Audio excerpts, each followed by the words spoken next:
Viral di media sosial video pemuda menginjak makanan temannya.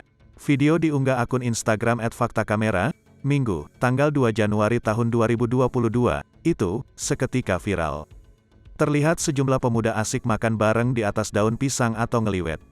Masih menikmati makanan yang hampir habis, pria berambut gondrong kaget tiba-tiba temannya menginjak makanan tersebut. Sontak saja ia berdiri kesal dan pergi jauh dari yang lainnya. Pada keterangan unggahan, dituliskan aksi pria itu bisa merusak pertemanan. Auto putus pertemanan, tulis admin akun @faktakamera dikutip Tribun Timur. Tak hanya itu, warganet juga memberi komentar pada postingan tersebut. Ada yang mengatakan bahwa aksi dari pria itu tak patut dicontoh. Indonesia darurat moral, tulis salah satu akun.